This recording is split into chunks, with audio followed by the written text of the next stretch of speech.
Welcome to the Breakfast Leadership Show, where we interview global thought leaders on business, leadership, and life. Here's your host, keynote speaker, best-selling author, and chief burnout officer of the Breakfast Leadership Network, Michael Levitt. Welcome back. I've got Brad Axelrad on the line. Brad, how are you? I'm really happy to be here, Michael. Curious what we're going to talk about today. Oh, we're going to talk about a lot of different things, even in the pre-show. And I'm kind of kicking myself for not recording it, but we can do something. I'll put it in the notes. But why don't you share a little bit about you, and then we'll dive into the conversation. Well, I think what might be most relevant and interesting to the listeners and watchers is the two things. One, I was the COO of the Independent National Convention in Austin, Texas, in April, and was helping with operations and marketing, put together and align a lot of different sort of not rogue, but uniting independent parties together. And so that was really fun to see that side of the world kind of come together and play in politics for a little bit. But before that, I just sold my ownership interest in a biohacking organization that we were building in Southern California. And we were bringing the best of technology and doctors and other leading edge people on the forefront of health and hacking our body and mind and spirit. And, it could include mushrooms and not anyway. So those are just a couple of things I'll throw out there. No, it's great. And congratulations on the exit. It's always one of those things when I talk to entrepreneurs, especially those that listen to the show and just, startup businesses and colleagues that I know are running their own business. It typically is one of those things that they don't necessarily want to think about, or they seriously haven't thought about, is how to exit my business.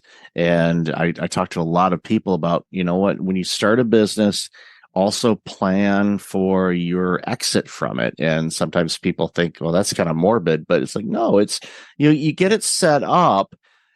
Because the way you do that, and I've got a good colleague that coaches organizations on this, and one of the things that he says is, even if you're not planning on selling the thing, get it set up as if you were, because then what you're going to do is you're going to have everything in place that you need to have in order to start exploring the exit or sale of your business. By doing that, you've got clean books, you've got a nice system going, and it just makes things easier. So it's just one of those side tips to those that are listening. That if you're an entrepreneur, get things cleaned up in case an offer comes along and you go, wow, this is actually pretty good. Because if you have everything there, it'll shorten the time it takes, because it's not one of these, get a call on Friday, I want to buy your business, and it's sold on Monday. Not typically how it goes. But if it does, hey, good on you. But, make sure you get everything reviewed by your legal counsel, because it could be troublesome if you don't. So, all right, let's talk about, plant, medicine. And let's talk about why this is, it's a growing thing. We talked about this in the pre-show about the legalization of cannabis in many states. In Canada, where I spent some time, it was legalized a few years ago, and we're starting to see things shift a bit on that, and we're starting to see other forms of plant-based medicine that are being reviewed. There's been obviously studies forever on them and the benefits of all that, but I'd love to hear, one, why you got involved in it, and two, what are the things that you're seeing as far as this work, and obviously, hopefully it won't be as much of a big uphill battle like it was for cannabis. I know it's still not legalized federally in the U.S. Eventually, I think that will happen, but time will tell. But just curious on your thoughts about the industry, why you're interested in it, why you're in it, and then we'll go from there. That's a big question, and I'm not sure I would be the world's foremost expert on answering it, but I'll take my perspective and share it. So, I think for like so many of us, things start out recreationally. I think of even going back to high school and taking LSD in high school and exploring. It's like we all have this innate desire to expand ourselves in some way and to explore the inner and outer reachings of our experience, right? So I think we all have that in us. Some of us, most of us, are afraid of that. There's a lot of fear that comes up around looking inside and being out of control and having this this experience of really seeing things we're afraid and not quite yet ready to see. So that's sort of the first thought. The second thought is, it's funny to watch. I think back to fast forward to my 20s and in the club scene, and not the rave scene, but that kind of energy, the Burning Man energy, flow states.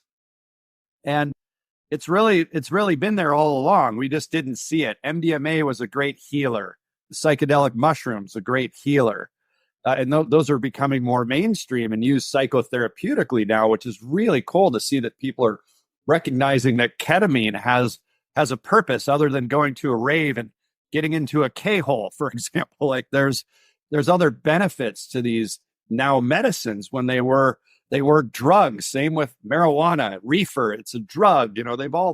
We keep evolving. We continue to progress, hopefully in the right direction. I like to think I'm progressive, not so much in the sense of politically, but just seeking progression and expansion and staying courageously curious to how these things can help us. And thankfully, the world and other systems are catching up to the benefit of these things, and they're decriminalizing at the very least, eventually legalizing, right? Oakland, Denver, decriminalized in a lot of these psychedelics.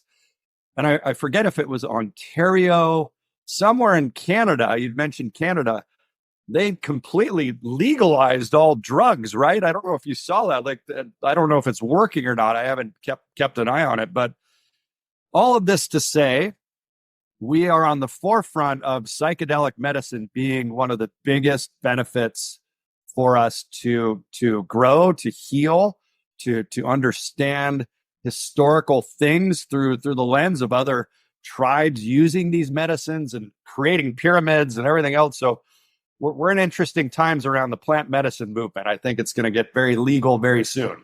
Well, the beautiful thing from my perspective on it is, because it's plant-based, it's got the nutrients and the ingredients from the planet, which is here to sustain us, type of thing. And with so much focus now, thankfully way long overdue, on mental health and the aspects of that, in utilizing plant-based medicine to address certain things, whether it's past traumas or ADHD, for example, or a lot of other mental challenges that people face, going, okay, if we put this combination in, how does that impact things to help people ease into things easier without the side effects of what a lot of pharmaceutical medications have? And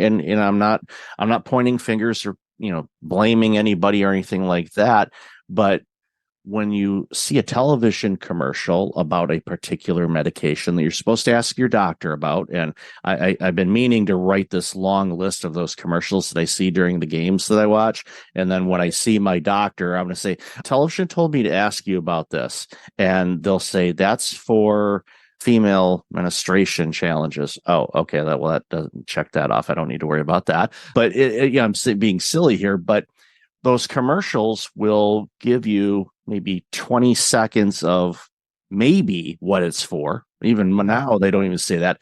But then the next 45 seconds or so is all the ways that it could kill you or cause all kinds of different challenges for you. And I'm like, oh yeah, sign me up on that. And it's just, and they have to do that because they'll get, their pants suit off if they don't. But again, it's one of those things where if we can find more things in the foods we eat and the natural based ways to treat ourselves, then we don't necessarily have to worry about all those things. We feel better naturally, and it doesn't, change things to the point where it's like, well, I take this, but then I got to take this medication to offset this. And it's like, okay. And really, It is. And I have loved ones that are in that cycle, and it's not fun. And it weighs on you, and it also in many cases causes some fatigue, which with fatigue you get tired, you're stressed, you're overwhelmed, and then that can lead to burnout, which is the work that I do. So it's, I see all of these connecting dots with things. And I think it's important for us to explore alternative ways to, treat the challenges that we're facing in life so that we can, be better at who we are, which of course benefits society. I agree. And I have a personal story that's kind of relevant to that. So to your point about sort of poisoning ourselves, both with medicine and our diet and other things, I didn't understand that I was having leaky gut. Leaky gut is kind of something that's out there a lot now. People are drinking more bone broth. They're taking things to heal their gut lining so that they don't have other symptoms that are bad, like fatigue or acne or psoriasis, or in my case, candida, which is an overgrowth of fungus on my skin. I was getting these sunspots, and we're like, oh, it's just from too much sun. But it's fungus. Eventually, your gut lining gets broken down for so many of us from pharmaceuticals, from coffee, from bad junk food, things that start to wear down the health of our gut. And so I too took the medicine path because I didn't realize what was happening. Had I studied, I would have gotten it. Oh, candida is caused from these things. So I went straight to the medicine and took an antifungal. And this antifungal itraconazole swelled my liver so big.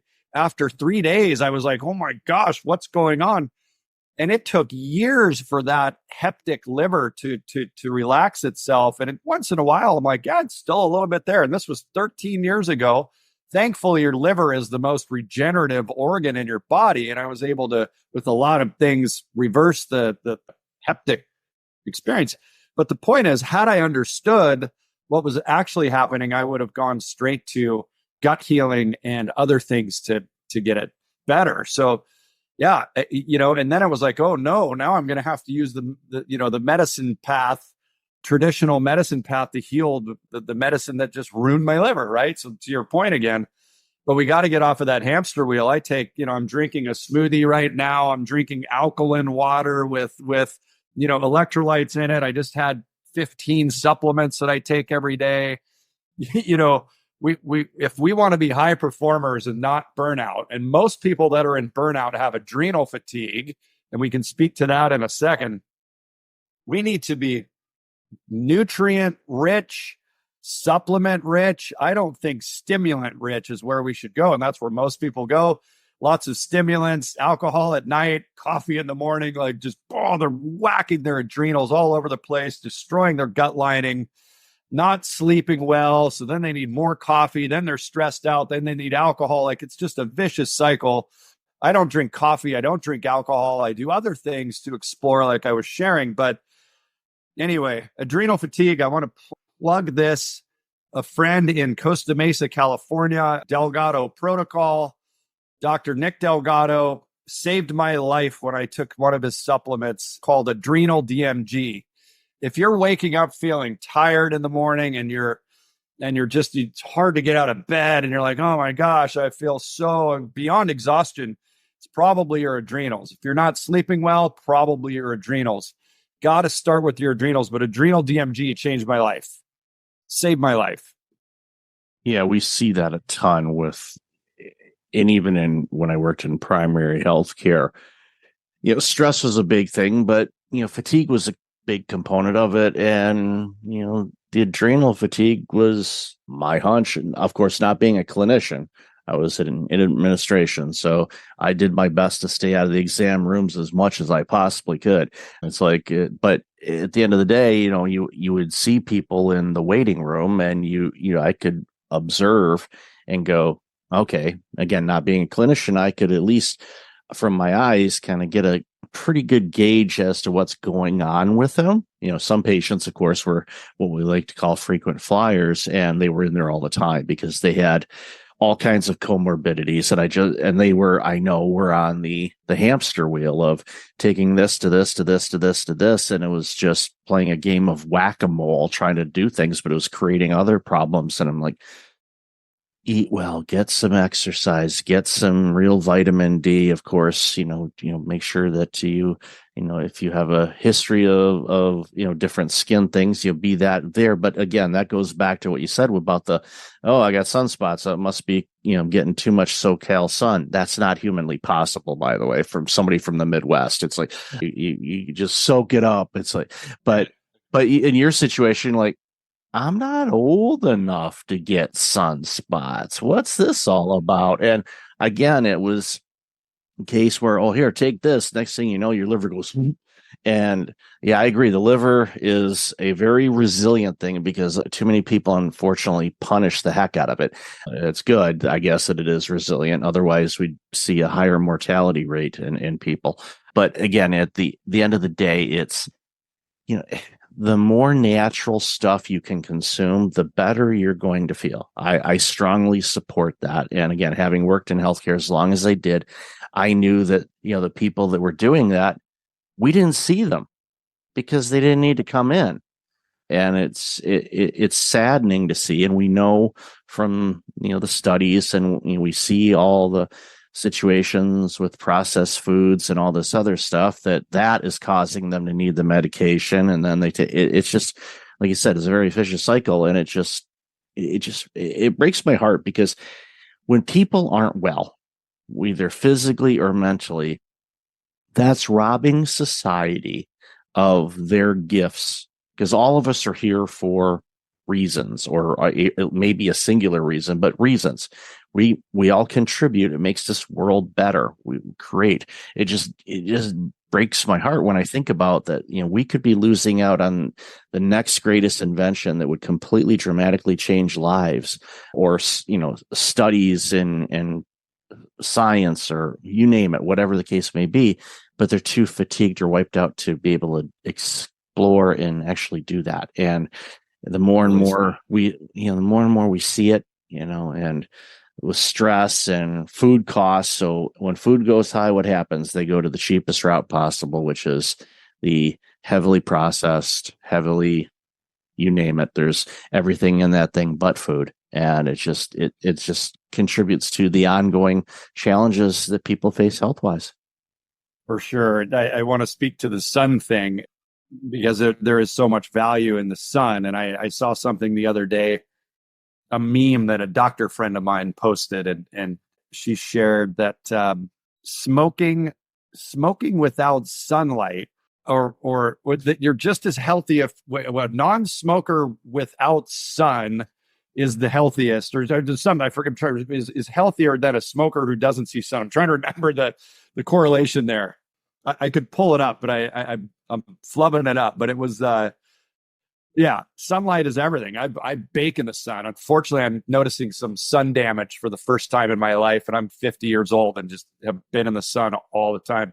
And I live in Mexico. I'm currently in Mexico now, near Playa del Carmen, outside of Cancun, because like so many, I think the sun is the greatest gift to us, and there's so much value to that. And in the pandemic, we were obviously out of the sun. I was in the sun twice a day, at least, walking, but the point is, the vitamin D is super helpful. It's good for mental health. I think, I personally move away from the winters, the horrible Southern California winters. I fly south, and they're not bad compared to Chicago or New York or some other place, but I value the sun a lot. And I think that there's something there. Yeah, definitely a lot of healing powers by the sun. It's something, it's one of, with that and water, it's our precious commodities that keep this thing moving. So in closing, where do you see things going over the next few years? As far as my hope is that, as we talked about earlier, that, there's more, legalization and decriminalization of things to allow, the researchers and all that to see, okay, how can we utilize these different types of plants that grow all over the place, that to benefit our bodies, because I honestly believe they were there to do that in the first place. And so I'd love to hear your thoughts on where you see things maybe in the next 5 years or so. It's interesting. I mean, where I take people with my brand, Face Your Dragon, it's faceyourdragon.com. That's where I like to to take people into the exploration of the inner and outer worlds, the outer meaning the spiritual world and the sort of the inner looking within. I think that's the next evolution of us, is we're starting to really do that deeper work to explore the medicines, like you're saying, that are all around the world that can do the inner and outer work for us. And we have to have the courage to face ourselves, to face our fears. And I think that's where we're actually really headed. I think people are waking up to the possibility of something bigger than their schooling or their education. There's something else happening. We don't know what it is. And I keep looking up here because that's where it is. And I'm not saying God, although there's some sort of God-like force. I don't know what it is, but I know that there's something greater than us.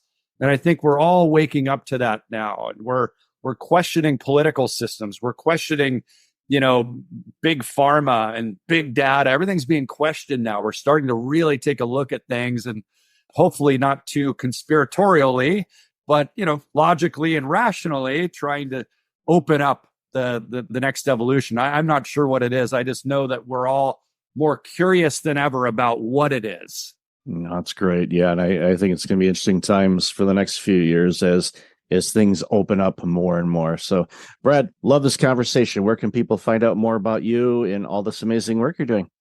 Me too. Thank you so much. Like I'd mentioned, faceyourdragon.com. I've got a podcast there where I interview celebrity thought leaders like Don Miguel Ruiz of the 4 Agreements. You guys may have heard of that.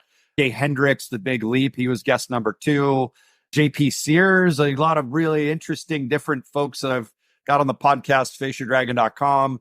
And there's a quiz on there you can take to discover the number 1 hidden fear stopping you from earning what you're worth. Oftentimes it's systems and team building, but most of the time it's in here, and our thoughts, our vibrations, our actions that lead from our thoughts. So faceyourdragon.com. Awesome. And I'll definitely have that in the show notes. So continue being awesome and this amazing work that you're doing. Really appreciate your time today. Thank you so much. Thanks for listening to the Breakfast Leadership Show, part of the Breakfast Leadership Network. Visit breakfastleadership.com for tips on empowering your business and your life.